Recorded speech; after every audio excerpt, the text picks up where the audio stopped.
మా ఆత్మాభిమానాన్ని దెబ్బతీయద్దండి. మేం పిల్లలకు చదువు చెప్పాలని చిత్తశుద్ధితో వచ్చాం. మా జీవితాలకు కూడా ఉద్యోగం అవసరం. అదే సమయంలో మేము పిల్లలకు చదువు చెప్పగలుగుతాం. మమ్మల్ని అవమానిస్తే, మా ప్రతిభని కించపరిస్తే రోడ్డు మీదకి వచ్చి జవాబు చెప్పే శక్తి కూడా మాకుందని మొట్టమొదటిసారిగా ఈరోజు టీచర్లు రోడ్డు మీదకి వచ్చారు. నేను అభినందిస్తున్నాను. ఇలాంటి రోజు రావాలి. ఎప్పుడైతే ఇలాంటి తప్పుడు ఆరోపణ చేసేవాళ్ళని, ఇలాంటి ప్రతిభ ఉండేవాళ్ళందరూ చెప్పగలిగితే అది కరెక్ట్ అయినటువంటి ఫిట్టింగ్ రిప్లై. అధ్యక్ష, వీళ్లే కాదు అధ్యక్ష, ఉద్యోగాలు రాని వాళ్ళు కూడా ఒక్కరు వెళ్తా రాలేదు. ఒరిస్సాలో ఎవరో లేబర్ని తీసుకొస్తే వాళ్ళని తీసుకొచ్చి డైలీ కూలి పెట్టి వాళ్ళతో డెమాన్స్ట్రేషన్ చేసే పరిస్థితి. ఏంటి మీ కర్మ?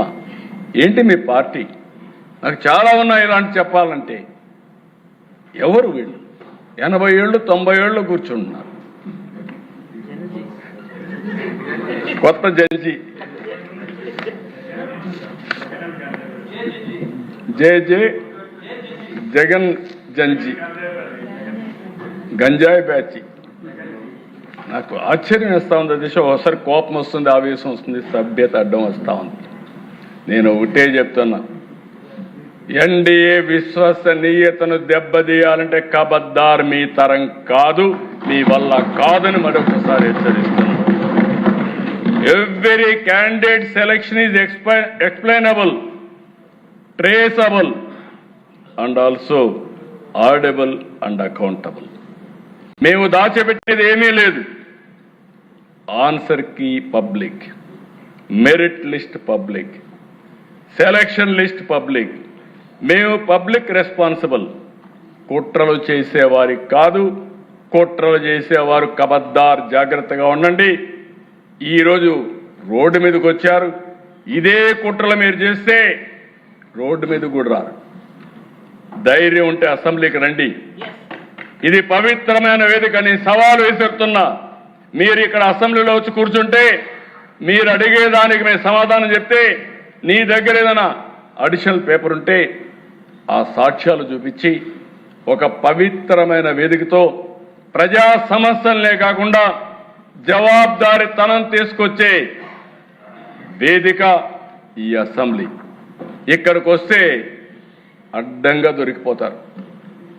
వీళ్ళకి ఏం ఉండవు.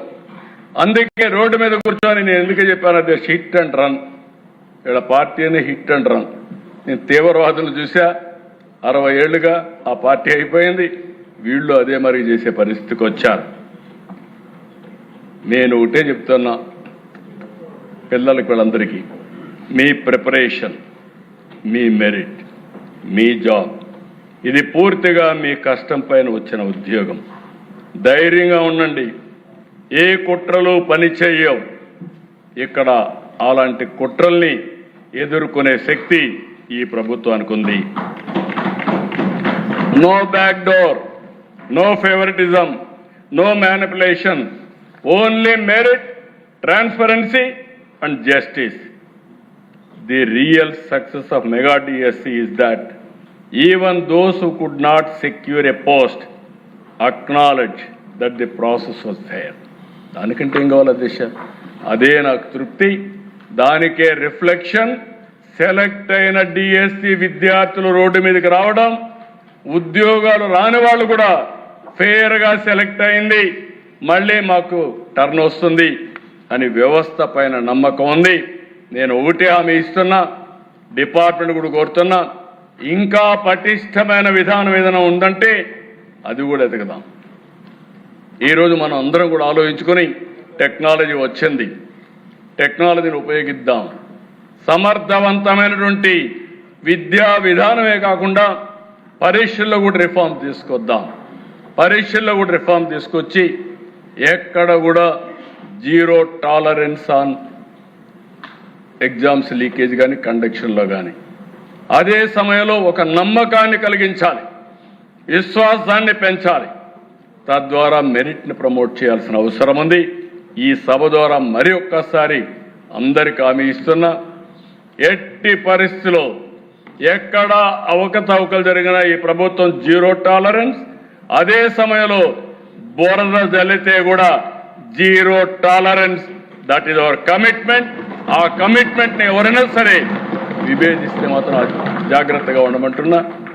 వీళ్ళు మాట్లాడతారు దేశం. ఇప్పుడు వచ్చుంటే నేను చెప్పుండేవాడిని. కాగితాలన్నీ ఇచ్చి ఎండగట్టేవాడిని, పారిపోయేవాడిని. సిగ్గు లేకుండా అసెంబ్లీకి రారు, బయట పబ్జీలు ఆడుకుంటూ ఎక్కడ వీళ్ళందరూ మాట్లాడే పరిస్థితికి వస్తున్నారు. ఇది బాధ్యత కాదు. బాధ్యత కలిగిన వ్యక్తి అసెంబ్లీలో ఉండాలి. బాధ్యత కలిగిన వ్యక్తులు అసెంబ్లీకి వచ్చి మీరు డిమాండ్ చేస్తే డెఫినెట్గా మీరు చెప్పేది వాస్తవం అయితే మేము కరెక్ట్ చేసుకుంటాం. మీరు చెప్పేది వాస్తవం కాకపోతే మీరు మీ ద్వారా ప్రజలకు మీరు చెప్పేది అబద్ధమని నిలదీస్తాం. రెంట్కి లేకుండా బయట చేస్తాం, కౌన్సిల్ జరగనీయం, మేము ఇదే చేస్తామంటే ఏమి సాధ్యం కాదు. అల్టిమేట్గా ప్రజల్లో మీరు చులకన అవుతారు. చులకన కావడం కాదు, ప్రజల్ని మెచ్చి కొట్టే పరిస్థితి కూడా వస్తుంది. ఇది మంచిది కాదు ప్రజాస్వామ్యానికి. 48 ఏళ్ళుగా నేను చూశాను దిశ. నా జీవితంలో మొట్టమొదటిసారిగా ఒక రాజకీయ పార్టీ 2.5 సంవత్సరాల నుంచి అసెంబ్లీకి రాకుండా చూడడం మొట్టమొదటిసారి దేశ నా జీవితంలో. ఇది దీనికంటే ఏం కావాలో దేశం వీళ్ళకి? మళ్ళా జీతాలు తీసుకుంటున్నారు, మళ్ళా వీళ్ళకి ప్రివిలేజెస్ కావాలి బయట. ఏంట దేశం ఇది? బాధ్యత ఉండాలి. నేను అందుకే చెప్పాను, నేను 2047 ప్రతి ఒక్కరికి అది ఉంది. నేను అక్కడ ఉండేవాళ్ళు ఏం చేశారో వాళ్ళు ఆలోచించుకోవాల్సిన అవసరం ఉంది. కాబట్టి మళ్ళీ చెప్తున్నా, ఎక్కడా అవకతవకలు జరగలేదు, జరిగితే ఉపేక్షించే సమస్య లేదు. అదే సమయంలో భవిష్యత్తులో ఇంకా మెరుగైన ఆలోచనలు ఉంటే ఎవరిచ్చినా సరే అవి కూడా తీసుకుంటాం. ఇంకా పగడ్బందీగా భవిష్యత్తులో పరీక్షలు కండక్ట్ చేయడానికి ఈ ప్రభుత్వం సిద్ధంగా ఉన్నామని మరొక్కసారి తెలియజేసుకుంటూ, ఈ విషయాన్ని చదివించే తల్లిదండ్రులు అర్థం చేసుకోవాలని కోరుతున్నా.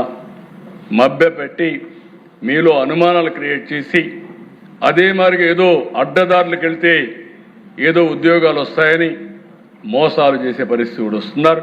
ఇది కరెక్ట్ కాదని మరొక్కసారి మీకు అందరికీ విజ్ఞప్తి చేస్తూ ఈ అవకాశాన్ని ఇచ్చిన మీకు మనస్ఫూర్తిగా ధన్యవాదాలు. Thank you.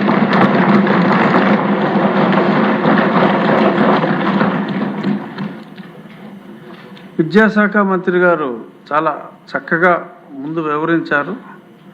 అంతకు మించి సభకు రాని వారి అందరికీ కూడా మరింత సవివరంగా గౌరవ ముఖ్యమంత్రి గారు తెలియజేసినందుకు ధన్యవాదాలు తెలియజేస్తూ, ఒక 40 నిమిషాలు మరి లంచ్ అనుకుంటారో మరి ఏమనుకుంటారో బ్రేక్. ఆ తర్వాత కొన్ని బిల్లులు ఉన్నాయి. మరి ఎల్ నినోపై చిన్న చర్చ,